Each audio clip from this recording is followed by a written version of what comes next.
So I know that you have diabetes. Could you tell me about when you were diagnosed?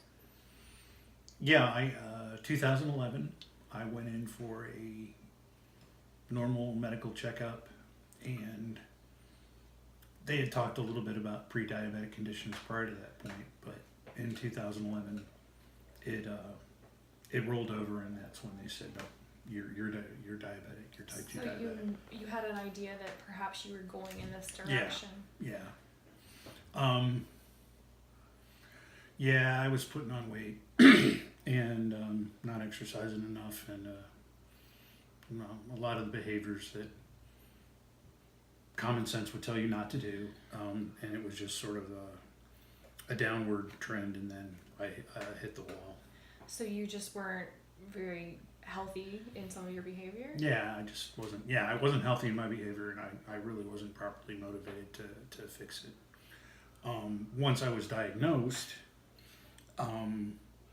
that sort of changed my attitude a great deal, because it changed a hypothetical situation to a real one. You know, I could kind of always wave it off prior to that point. So, So it became more real to you. Yeah. It had been something theoretical. right, And then, pre-diabetic is not, hey, you have diabetes. Okay. It's a very, So how did things change after you were diagnosed? my family was extremely helpful, helped me change my diet very, very thoroughly. Carbs went away. Started walking in the morning and then doing other workouts during the day. We got up between 5 and 4:30 to go for a 2-mile walk, 3-mile walk, and then we occasionally work out during the day. Just became a lot more active. Watched my diet a lot more. Consumed a lot less alcohol, and that really helped a lot. So you had a lot of change. So you were helped with your family. Your family was able to help you get active. And then it sounds like you changed some of your own behaviors also. Yes. So you changed kind of how you ate, drinking. So you modified how many carbs you were taking in. Oh yeah. I was very fortunate. Well, I did a bunch of research on my own, and I had a buddy of mine who was been diabetic also, who gave me a lot of reference material, and it just said, here are the things you have to do with your diet if you don't want to have a lot of high blood sugar. So you can follow this checklist kind of thing. So you had help from family and friends. Yeah. It wasn't just one. And then there's a lot of things on various places now where you can just go to. There's a couple. I think even Brandon Hospital and Tampa Bay General have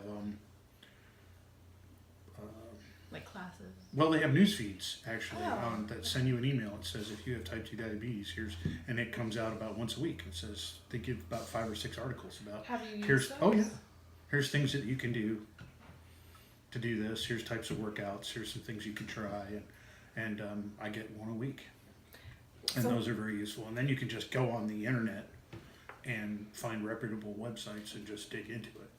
And do you like to do that? Does that help Oh you? yeah, So you like to read about it. You like to look at the news feeds and see what absolutely. they have to say.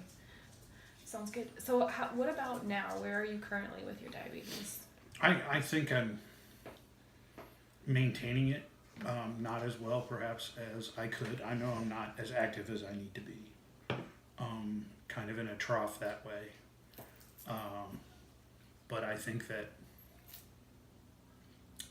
trying to find ways to get more active, going to have to start getting back up. That's going to be, I think, the biggest challenge. Get up in the morning to go walk.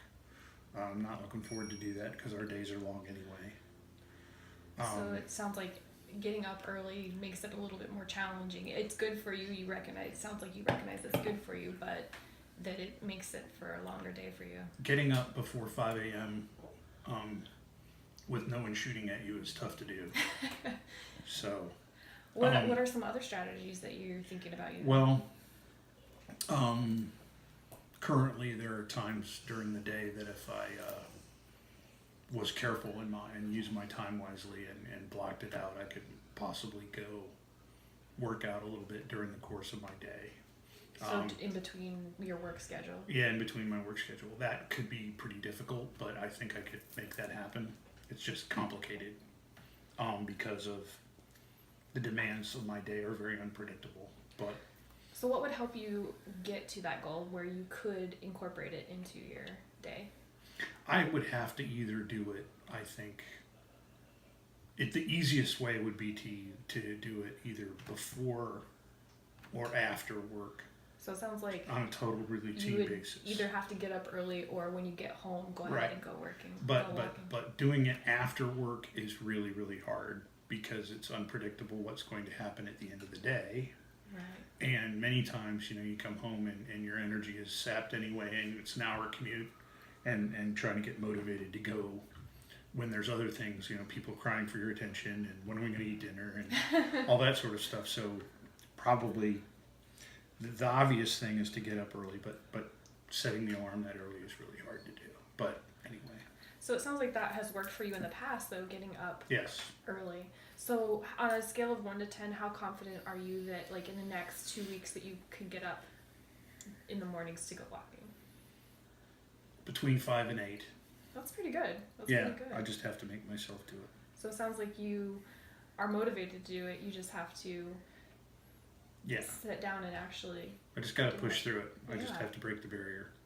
But once I start doing that, I think that there's, the other thing would be cutting down on alcohol consumption. If I put those two things together, I think I could be in a lot So you better picture. think that would put you in a better place with your diabetes? Yeah. It sounds like you have a really good plan, and I appreciate you sharing that with me today. So thank you, Rick. I appreciate Thank you. it. Appreciate it. Appreciate answering, being asked. So thanks.